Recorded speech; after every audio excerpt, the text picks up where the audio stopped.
한 주간 잘 보내셨습니까? 하나님의 은혜가 여러분 모두와 함께 하시기를 축복합니다. 아마 지난 한 주간 우리 사회는 아마 여러분들의 마음도 생각도 참 복잡했을 겁니다. 잼버리 때문에 또 카눈이란 태풍 때문에 우리 마음들이 참 힘들었었는데 어떻든 모든 것들이 마무리가 잘 된 것 같아서 하나님께 감사를 드립니다. 지난주엔 이런 일이 있었습니다. 10일 날 카눈이란 태풍이 오후 9시 되면은 서울에 상륙한다고 그래서, 그런데 태풍의 속도가 참 느리고 그리고 많은 비를 몰고 뿐만 아니라 세찬 바람이 불기 때문에 피해가 많다고, 또 일본에서 이미 피해가 보고가 나오고 있었습니다. 그래서 수요일 날 우리가 기도를 했습니다. 같이 하나님께, 하나님 태풍이 비껴가든지, 왜냐하면 기상대 이래 우리나라가 전역을 관통하는 것은 처음이랍니다. 이번 카눈이라는 태풍이. 그래서 하나님 기도했습니다. 수요일 날 하나님 태풍이 좀 비껴가든지 아니면 태풍이 약해지게 해달라고. 그래서 목요일 날 새벽 되니까, 목요일 날이 10일이었습니다. 서울 온다는 날이어서 새벽에 나온 교도라고 온 마음을 다해서 기도를 했습니다. 하나님 태풍이 비껴가든 아니면 약하게 해달라고 기도를 했습니다. 그랬는데 저녁 9시에 태풍이 온다 그래서 저녁 되니까 말이에요, 바람이 좀 불고 그리고 바람이 좀 비가 좀 세차게 오더라고요. 근데 생각보다 센 것 같진 않아요, 느낌이. 밤 12시가 됐는데 인터넷판에 이렇게 떴더라고요. 희한하게 기이하게 태풍이 장마로 변했다고. 그 기사가 떴습니다. 장마가 됐다고. 내 마음속에 우리가 기도했거든요. 그랬어요. 여러분 기도했습니다.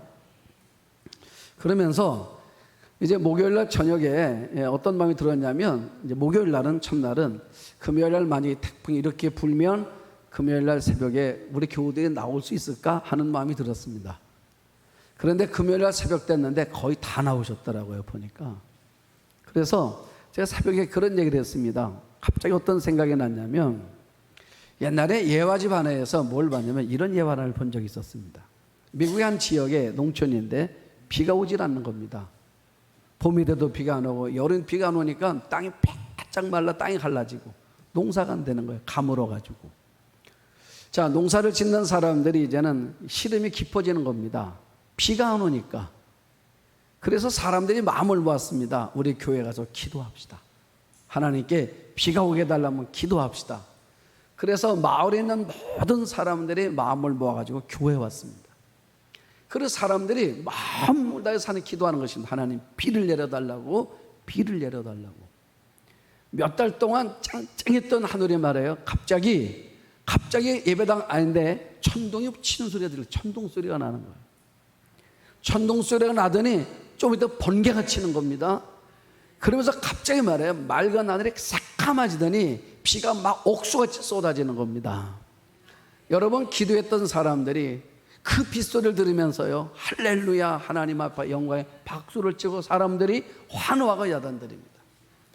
자, 이제 비가 오니까 돌아갑시다. 문제가 생겼습니다. 돌아가야 되는데 비가 오는 바람에 돌아갈 수 없는 거예요. 자, 비를 맞아야 되는 것입니다. 자, 돌아가자고 그러는데 아무도 못 가는데 한 아이가 나오더니 우산을 탁 피는 겁니다. 얘가 가려고 그러는 거예요. 자, 사람들이, 어른들이 이 아이를 불렀습니다. 얘야, 넌 어떻게 비가 온 줄 알았냐? 이 하는 말이, 우리가 오늘 교회 왜 왔습니까? 하나님께 비 오게 달라고 기도하러 왔잖아요. 비가 올 거니까 그래서 저는 우산을 가지고 왔다고. 자, 여러분, 어른들은 할 말이 없었습니다. 저는 왜 이 얘기를 하는 거냐면, 제 마음속에 하나님께 좀 부끄러웠어요, 사실은. 왜 부끄러웠냐면, 목요일 날, 수요일 날 저녁에, 목요일 날 새벽에 열심히 기도했습니다. 하나님, 태풍이 비껴가든 아니면 태풍이 약해지게 해달라고. 그게 목요일 날이 오는 날이에요. 근데 오후가 되니까 바람이 좀 불더라고요. 비가 좀 세차지는 것 같아요. 그래서 옥상 정원에 올라갔습니다. 올라갔더니 거기 의자들도 그냥 있더라고. 의자들도 있고, 이렇게 보니까 바람 세면 날아갈 것 같아. 여러분 6층에서 떨어지면 큰일 나잖아요. 그거. 우리 거기 골프 연습장 하나 있지 않습니까? 그 골프채들이 그냥 다 있더라고. 공들도 있더라고. 다 날아갈 것 같아. 그래서 제가 그걸 다 안으로다가 다 옮겨놨습니다. 근데 우리 정원에 가니까 그 의자들이 쭉 있는 의자들이 이렇게 보니까 바람 불면 날아갈 것 같아. 의자가 약해서. 그래서 의자 접어가지고 다 그 원도방 밑에다가 다 집어넣습니다. 집어넣고 사무실 와가지고 앉아서 있는데 문득 뭐세요? 장독대가 생각이 나는 거예요. 다시 옥상에 또 올라갔습니다. 아닌가 달라 장독대 뚜껑들이 보니까 고무로 된 것도 있고 또 이게 약해가지고 이게 바람 불면 그냥 날아가겠더라고. 내가 부목사님한테 전화해. 목사님 옥상 좀 올라오라고. 그래서 목사님 오실 때 줄 좀 가져오라고. 그래가지고 장독대를 다 줄로다가 묶어서 이제 다 묶어놨습니다. 또 옆에 보니까 여러 이제 그 뚜껑들이 여러 개 있어요. 다 가벼운 거야. 그걸 다 한 코너에다가 날라올 때 다 해놨습니다. 그리고 내려왔어요. 새벽에 금요일날 갑자기 뭔 생각이 나냐면 우리가 뭘 기도했었지? 하나님께. 하나님 태풍이 비껴가든 아니면 하나님 이 태풍이 약해지게 해달라고. 그러면 아무 일이 없는 건데 이랬으면 얼마나 좋았을까. 목사님 아무래도 옥상 정비해야 될 것 같다고. 걱정하지 말라고. 우리 기도하니까 아무 염려 이렇게 말했으면 얼마나 좋았을까. 그래서 오늘 여러분들한테 얼마나 할 말이 제가 많을까. 여러분 그러면서 하나님 내 마음속에 그 마음이 드는데 새벽에 내 마음에 이런 마음이 드는 것입니다. 하나님께서 이렇게 말씀하시는 것 같아요. 나는 내 기도를 듣고 일했어. 그런데 너는 내가 기도한 것을 내가 듣는다는 것을 몰랐나 봐. 이 마음이 들더라고요. 그래서 하나님 너무 죄송합니다. 그래서 오늘 회개에 헌금을 했습니다. 하나님 너무 죄송해서. 자, 여러분, 우리 하나님은 우리가 기도하면 일하신다는 거예요. 여러분들의 기도를 하나님이 반드시 들으신다는 겁니다. 이것이 저에게도 믿음이 되고 여러분들에게도 믿음이 되기를 축복합니다. 우리가 이제 고린도전서 오늘 세 번째 시간을 보는데 고린도 교회에 문제가 생겼다 그랬습니다. 그게 무슨 문제냐 그랬더니 교회 안에 분쟁이 생긴 거예요. 분파가 생겼다는 것입니다. 자, 바울이 그 얘기를 들었습니다. 여러분 분파가 생기고 분쟁이 생겼다면 거기에 뭔가 주동자가 있을 거 아니겠습니까? 뭔가 그래도 리더들이 있을 거 아니에요? 물어보니까 파가 네 파가 돼 있는 거야. 바울파, 아볼로파, 게바파, 그리스도파 네 파가 있다는 거예요. 그게 교회가 아주 심각해진 겁니다. 교회가 깨질 일보 직전까지 와 있는 거예요. 그런 심각한 얘기를 바울이 들었습니다. 자, 그런데 바울은 그 문제를 풀어가는 방법을 우리에게 보여주면서 우리가 살아가면서 나도 문제를 만났을 때 이 문제를 어떻게 풀면 되는가를 하나님은 우리가 알기를 원하시는 겁니다. 그런데 바울이 이 문제를 들었을 때 이 문제를 일으킨 사람들의 성향이 어떤 사람들인가, 그리고 얼마만큼 사람들이 서로가 나누어져 있는가, 여기에 관심이 없습니다. 바울은 뭐냐면 그 얘기를 딱 들은 다음에 이게 영적인 거구나 이렇게 해석하는 거예요. 이게 영적인 거구나.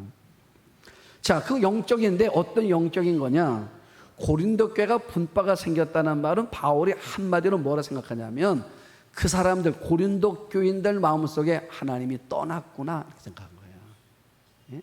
여러분, 하나님이 떠났구나. 하나님이 떠나서 이런 거구나. 어떻게 알 수 있습니까? 로마서를 읽어보시면 거기 그런 내용이 나와요. 로마서 1장 28절서부터 31절을 보시면 바울이 로마에게 보낸 편지인데 거기 이렇게 나와 있습니다. 자, 읽어드리고 한번 들어봐요.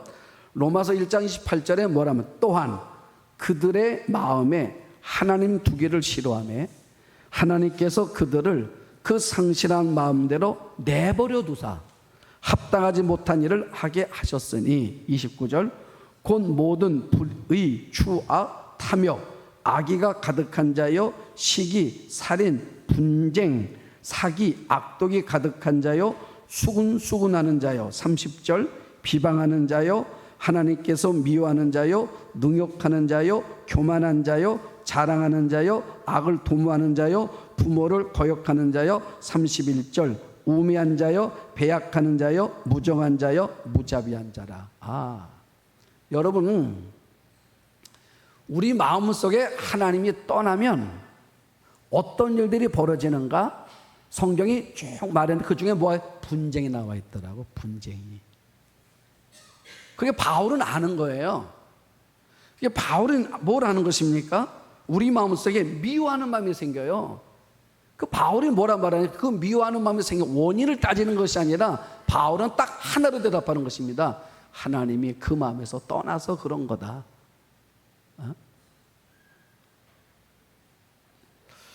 여러분, 교만한 마음이 생겼습니까? 그 교만한 이유도 뭐냐면 우리 마음속에 하나님이 떠나서 그러는 거라는 거예요. 바울은 아주 단적으로 얘기합니다. 그러니까 분쟁이 있단 말이에요. 분쟁이 있는데 바울이 뭐라는 거냐? 내가 로마에서 썼어요. 그 분쟁은 뭐냐면 하나님이 그들의 막 상실한 상태에서, 하나님이 없는 상태에서, 은혜 없는 상태에서 내버려 두니까 사람들 안에 갈등이 생기고 분파가 생기고 분쟁이 생기더라, 그 말이에요. 그러니까 바울은 분쟁의 원인을 어디서 찾은 거냐면 하나님의 마음을 하나님을 마음에 두기를 싫어하는 데서 비롯됐다고 보는 것입니다. 그러면 하나님을 마음에 두기를 싫어한다는 게 뭘까? 은혜가 떨어졌다, 그 말이에요. 은혜가 떨어졌다.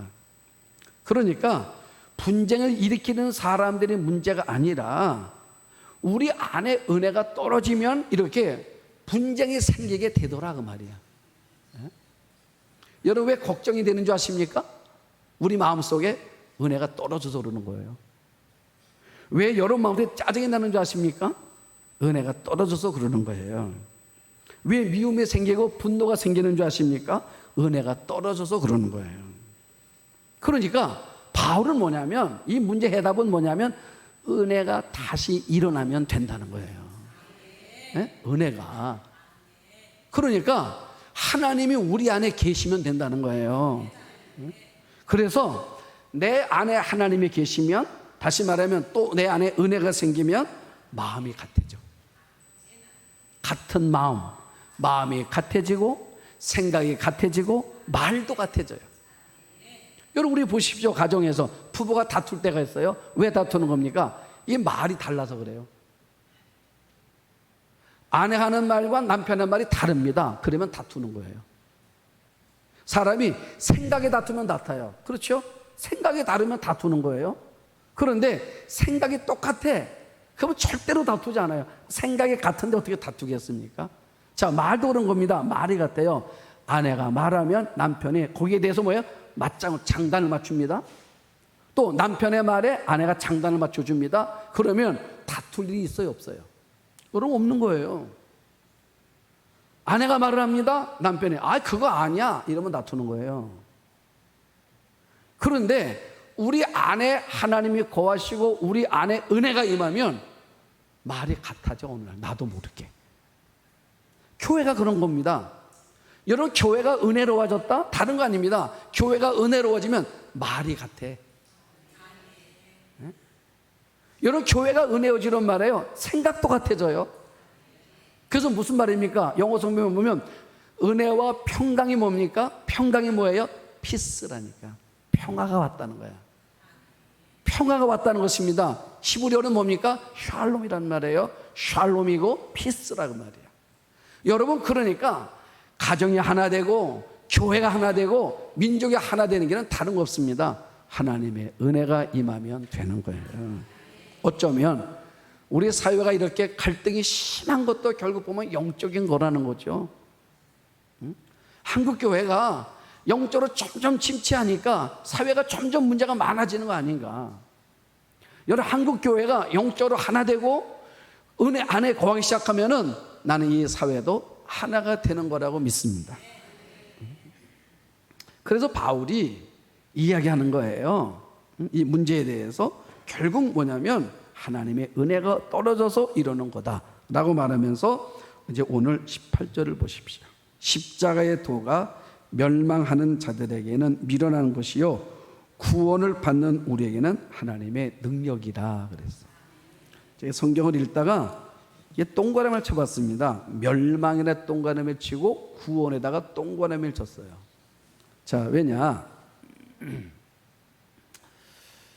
여러분, 십자가의 도라고 그랬습니다. 도인데, 이게 도인데 세번역 성경을 보면은 이 도를 말씀으로 바꿨어요. 십자가의 말씀. 공동번역은 이치, 십자가의 이치 이렇게 번역을 했어요. 원문의 헬라어 성경은 로고스입니다. 로고스. 그러니까 말씀이란 말이에요. 십자가의 말씀. 여러분, 십자가의 말씀, 어쩌면 그리스도가 선포하는 그 말씀이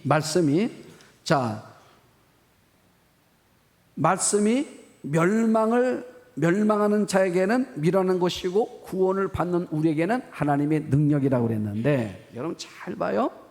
누가 십자가의 말씀을 미련한 것이라고 보고 있다고요? 멸망의 길을 걷고 있는 사람들. 멸망의 길을 걷고 있는 사람들은 십자가의 말씀을 미련한 것이라고 말하더라고 말이에요. 자, 예를 들면 이런 겁니다. 안 믿는 사람들이 이렇게 보면 어떤 때는 보면 한심하게 여길 때가 있어요. 주일날 되는데 뭐 중요한 일이 있어. 근데 뭐라 말합니까? 나는 교회 가야 되는데 그게 안 된다는 거예요. 그래서 교회 가는 그 사람을 보면 참 이게 한심해 보인단 말이죠. 자, 예를 들면 여러분의 자녀가 이제 입학을 앞에 두고 열심히 공부하는 거예요. 정말 최선을 공부하는 거야. 또 부모도 그 아이가 공부를 잘할 수 있도록 정말 뒷받침을 하는 겁니다. 물심양면으로 뒷받침을 해주는 거예요. 부모도 노력했고 아이도 노력해서 그 노력의 결과로 이 아이가 합격을 했습니다. 그러면 합격이란 합격증을 딱 받고 나서 우리가 하는 말이 있어요. 뭐라 말합니까? 하나님 감사합니다. 하나님의 은혜입니다 라고 우리 그렇게 말한단 말이에요. 여러분, 밑장 사람이 볼 때 이게 말이 맞는가? 왜? 자기가 볼 때, 삼자가 볼 때도 이 아이가 열심히 했고 부모도 물심양면으로 도와서 이 아이가 온 가족이 이 아이 때문에 희생하고 해서 얻은 결과물인데 하는 말이 뭐냐면 하나님의 은혜래. 그래서 뭐라 말합니까? 왜 그러냐 그랬더니 좋은 선생님을 만나게 하신 것도 하나님이 만나게 하신 거고. 우리 한번 아멘 합시다. 여러분, 인생이 그런 거예요. 여러분, 좋은 면접관을 만난 것도 하나님의 은혜라고 생각한다니까. 또 이 대학을 선택하고 이 과를 선택하게 된 것도 우연히 내가 텔레비전을 봤는데 학교가 소개되고 또 과가 소개되고 하면서 내가 정보를 얻게 됐다는 거. 이런 정보를 얻을 수 있는 그 타이밍에 내가 있게 하신 것도 우리는 뭐래요? 하나님이 그렇게 해주신 거래. 그러니 우린 그렇게 말하지만 믿지 않는 사람들이 볼 때 어때요? 그 말 들으면 한심하잖아. 제가 기억나는 게 하나 있습니다. 예전에 식당을 한번 갔어요. 추어탕을 먹으러. 이렇게 추어탕 먹으러 앉아있는데 옆에 여자분들이 우르르 오더라고. 내가 딱 봐도 교인이야 보니까. 아마 신방 갔다 오는 건지 왔어요. 한 사람 딱 보니까 틀림없이 신방 전사님이야. 그래 앉았어. 그래서 이제 추어탕이 나왔습니다. 거기 사람들 잔뜩 앉아있어. 신방 전사님 기도하는 것 같아. 이제 방인데 그 집은 방처럼 돼 있어요. 그 안에 이 신방성이 기도를 하는 거예요. 거기 사람 다 들려. 나도 들려. 근데 뭐라 기도하냐면 이 대접하는 거 축복하는 거예요. 막 하는 거야. 남자들이 말해요. 이렇게 그냥 빈정대는 거야 보면서. 내가 그래 속으로 그래서 좀 조그맣게 하지. 자, 여러분 무슨 말입니까? 여러분 무슨 말이에요? 그러니까 믿지 않는 사람들이 볼 때 우리의 모습들이 이렇게 뭐예요? 필요해 보이는 거야. 그런데 구원받은 우리에게는 십자가의 말씀이 하나님의 능력이더래. 여러분, 십자가의 말씀이 하나님의 능력이더라 그 말이에요. 그러니까 멸망당하는 자들의 가는 길이 있고 구원받은 자가 가는 길이 있더라고. 이 두 길이 있더라고. 여러분들은 이 두 길 가운데 한 개를 선택하면서 가는 거예요, 지금. 그런데 나는 적어도 여러분들이 구원받은 자의 길에 서서 그 십자가의 말씀이 여러분 삶 속에 능력이 되고 축복이 되는 경험을 하면서 살아가는 삶이 되기를 축복합니다. 우리 그 길을 걷자는 거예요. 자, 19절 보세요. 기록된 바 내가 지혜 있는 자들의 지혜를 멸하고 총명한 자들의 총명을 폐하리라 하였으니. 자, 이게 무슨 말이냐? 인간의 지혜, 인간의 총명이 하나님 보실 때 그 별거 아니라는 거야. 여러분, 특별히 제가 보니까요, 이 인간의 지혜와 인간의 총명이 자연 제압에 서니까 아무것도 아니더라고. 하와이에 큰 산불이 났습니다. 마우이 섬이라는 곳에서 산불이 났는데 어제까지 보니까 80명이 사망을 했더라고요. 미국에서. 여러분, 미국같이 소방시설도 잘 돼 있고 안전수칙이 잘 돼 있는 나라인데도 80명이 사망을 했어요. 그러니까 이유가 뭐냐 그랬더니, 여러분, 이유가 있었습니다. 산불이 났는데 거기에 태풍이 불었어요. 산불에 태풍이 부니까 이게 이 불길이 말이에요, 걷잡없이 퍼져가면서 많은 사람들의 인명피해가 나는 일들이 벌어졌더라고. 여러분, 인간의 지혜, 자연재 앞에서도 아무것도 아니더라고. 더욱 하물며 온 천하 만물을 지으신 하나님 앞에서 인간의 지혜가 무엇이겠습니까? 바울이 하는 말이 뭐냐면, 바울을 자랑하고 너희들이 아볼로를 자랑하고 게바를 자랑하는데 이 자랑할 게 뭐가 있냐, 우리가. 아무것도 아니라는 거죠. 여러분, 아무것도 아니라는 것입니다. 자, 그 다음에 봐요. 20절도 계속 그 말하고 싶은 겁니다. 지혜 있는 자가 어디 있느냐? 선비가 어디 있느냐? 이 세상의 변론가가 어디 있느냐? 하나님께서 이 세상의 지혜를 미련케 하신 것이 아니냐? 여러분, 여기 우리말 잘 보면요, 어디 있느냐, 어디 있느냐, 어디 있느냐가 3번 반복해요. 어디 있느냐, 어디 있느냐, 어디 있느냐. 이 세상에서 하나님의 지혜를 제외하고 세상에서 하나님과 맞설 수 있는 지혜가 어디 있냐, 그 말이에요. 아무도 없다는 거예요. 제가 며칠 전에 텔레비전을 틀었는데 영화 하나 하더라고요. 중간서부터 봤습니다. 제목이 뭐냐면 민스미트 작전이라는 영화예요. 민스미트 작전이라는 그 영화를 중간서 잠깐 봤어요. 끝까지 봤습니다. 어떤 얘기냐면 이게 서로가 공작하는 영화예요. 공작 정치한 영화인데 독일의 히틀러가 유럽 전역을 거의 다 점령을 했습니다. 영국만 남겨놓고. 영국은, 유럽은 하나로 돼 있는데 영국만 따로 섬나라로 떨어져 있잖아요. 그래서 독일이 유럽 전역을 거의 점령을 해가는 것입니다. 이때 영국과 연합군들이 이제 유럽의 교두보를 찾아야 되는데 그게 시칠리아 섬입니다. 시칠리아 섬. 그게 어디 있는 거냐면 이탈리아잖아요. 자, 이탈리아 시칠리아 섬을 교두보로 삼아야 되는데 여기에 독일 군들이 어마어마하게 있는 거예요. 연합군 40만 명이 이제 유럽으로 들어와야 되는데 이 시칠리아 섬에서 전투를 벌이게 되면 너무나 많은 생명이 이제 그 피해를 보게 되는 겁니다. 그래서 이제는 공작을 하는 겁니다. 정보를 흘리는 거예요. 자, 그래서 뭐라는 거냐면 이 시칠리아에 있는 독일 군도를 이동시켜야 되겠다. 그래서 어떤 작전을 쓰는 거냐면 연합군대가 그리스로 돌아간다. 그 그리스로 들어간다는 이제 정보를 흘리는 겁니다. 정보를 흘리는데 어떻게 흘리는 거냐면 이제 시신 하나를 찾아내요. 냉동 보관의 시신 하나 가운데서 나이가 군인 정도 되는 나이의 사람, 그리고 사망한 지 얼마 안 되는 사람. 그래서 그 사람을 분장을 시키는 겁니다. 군인으로. 시신을 군인으로 분장을 시켜요. 그러면서 이 독일 군들이 이 정보에서도 이 사람들 굉장히 치밀하기 때문에 조금이라도 의심이 가면 안 되니까 이 작전은 수십만 명의 생명이 달려있고 수천만 명의 생명이 달려있는 거니까. 그래서 하나 하면서요. 그래서 거기에다가 이제 가방, 서류 가방 넣는 거죠. 기밀 문서 해가지고.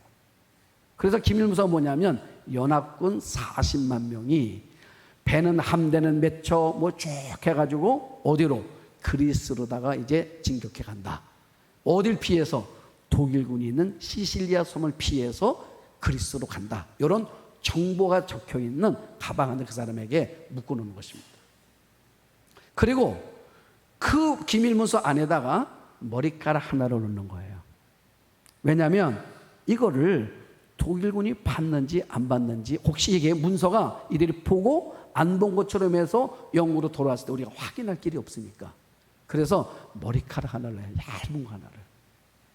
그러면서 그거를 스페인에다가, 스페인 한 바닷가 가운데다가 그 시신을 떨어뜨립니다. 잠수함을 통해서 떠내려가는 거예요. 자, 그런데 지금 이 시신이 이제 스페인에 있는 이제 그 독일의 정보원에게 시신이 갔다는 얘기를 듣게 됩니다. 그 다음부터 이제 영국에서 말이에요. 계속 이제 서로 교신하는 겁니다. 뭐라 하느냐면 큰일 났다. 우리가 있는 비밀 문서가 지금 한 병사에 갖고 있는데 이 사람을 잃어버렸다. 실종됐다. 이걸 찾아야 된다. 이걸 찾지 않으면 우리나라 군인들 40만 명이 죽게 됐다. 이걸 막 하는 거예요. 이거를 누가 다 정탐합니까? 독일 군대를 계속 보는 거예요. 계속 보는 겁니다. 서로가 정보 전환을 속고 속이고 하는 거예요, 보니까. 그랬는데 그 문서가 말이에요. 아주 그대로 봉인도 안 한 상태로 다시 이게 영국군으로 돌아와요. 돌아왔는데 이게 알 길이 없습니다. 봤는지 안 봤는지. 그런데 열어보니까 머리카락이 없어. 자, 이런 얘기인데 영국 그 정보원들이 말해요. 군인과 이 사람들이 이 준비를 완벽하게 했어. 제가 보니까 완벽하게 독일 군이 히틀러가 속을 수 있도록 준비를 했습니다. 그 다음에 제가 뭘 얘기하고 싶은 거냐면, 자, 지금 이 가방이, 비밀문서 가방이 독일로 갔다는 정보를 받은 순간에 그 정보를 모든 사람들이 말해요. 갑자기 그들이 각각 자리에서 두 손을 모으고 하나님 앞에 기도를 하는 거야. 하나님 도와주세요. 하나님 도와주세요. 이 전쟁에서 이 정보가 히틀러가 속지 않으면 40만의 젊은이들이 죽게 되고 수천만 명의 유럽인들이 죽을 수 있는 상황이 됩니다. 하나님 도와주세요. 하나님 도와주세요. 그러더라고요. 여러분, 우리가 완벽하게 했습니다. 우리는 어떤 마음이 들겠습니까? 내가 완벽하게 했어. 정보가 들어갔어. 이제 끝난 거야. 이제 다 된 거야. 우리 이렇게 말할 거예요. 바울은 뭐라고 말한다고요? 여러분, 바울은 자, 지혜 있는 자가 어디 있느냐? 선비가 어디 있느냐? 변론자가 어디 있느냐? 하나님께서 이 세상의 지혜를 미련케 하는 게 아니냐. 여러분, 그러니까 이런 최고의 정보를 갖고 있는 사람들, 실력 있는 사람들, 그들 마음속에 이 모든 일들을 우리가 준비를 완벽하게 했다 할지라도 결국 이 일이 되게 해지려면 하나님이 도와주셔야 된다는 거야. 여러분도 그 믿음 있습니까? 여러분들의 준비를 다 했습니다. 그래도 여러분 마음속에 하나님이 도와주셔야 돼. 또 좋은 결과가 왔습니다. 하나님이 도와주신 거야. 이렇게 말할 수 있는 준비, 이렇게 말할 수 있는 결과가 여러분들 가운데 있느냐 그 말이에요. 그래서 차문이 뭐라 말합니까? 사람이 자기의 길을 계획한다 할지라도 그 걸음을 인도하시는 분은 하나님이야. 하나님. 그래서 저는 그 영화를 보면서 이 민스미트 작전이 전쟁사의 최고의 정보전의 승리라고 그럽니다. 여기서 이기는 바람에 노르망디 상륙 작전이 가능해진 거래요. 여러분, 하나님을 찾더라고. 우리가 준비를 다 해놓고도 하나님을 찾더라고요. 그 긴장된 상황을 만났을 때 정말 이거 이 사람들이 꼭 봐줘야 되는데 속아야 되는데 하는 그 상황 앞에 넣었을 때 하나님 앞에 기도를 하더라고요. 여러분들의 인생 가운데 긴장된 일이 생겼을 때 하나님을 찾으십시오. 여러분 기도하면 하나님은 들으시는 분이고, 기도하면 하나님은 일하시는 분이더라, 그 말이에요. 여러분 그렇습니다. 우리 인간이 아무리 계획을 잘 세워도 결국 되게 하시는 분은 하나님이시더라, 그 말이에요. 자, 이제 결론을 보겠습니다. 24절 25절을 보십시오. 오직 부르심을 입은 자들에게는 유대인이나 헬라인이나 그리스도는 하나님의 능력이요 하나님의 지혜니라. 하나님의 어리석음이 사람보다 지혜롭고 하나님의 약하심이 사람보다 강하다. 역설이거든요. 여러분, 우리가 누구라고요? 오직 부르심을 입은 자들이래. 여러분, 우리가 하나님으로부터 콜링 받은 사람들이에요. 하나님의 뜻에 따라서 우리가 하나님으로부터 부름을 받았단 말이지.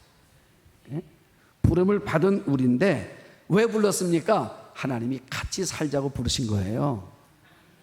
그런데 같이 살자고 부르신 하나님이 어떤 분이시냐면 하나님이 어리석음이 사람의 지혜보다 더 낫고 하나님의 약한 모습이 사람의 강함보다 더 강하다는 거예요. 믿습니까? 그 하나님이 나의 하나님, 우리 하나님, 여러분의 하나님이시다, 그 말이에요. 나는 여러분들이 하나님의 강함을 믿고 우리가 나를 부르신 그 하나님 앞에, 우리가 그 하나님 앞에 우리가 믿음으로 나감으로 인하여 하나님의 능력, 하나님의 축복, 하나님의 역사 여러분들이 경험하며 살아가는 삶이 되기를 주의 이름으로 축복합니다. 하나님,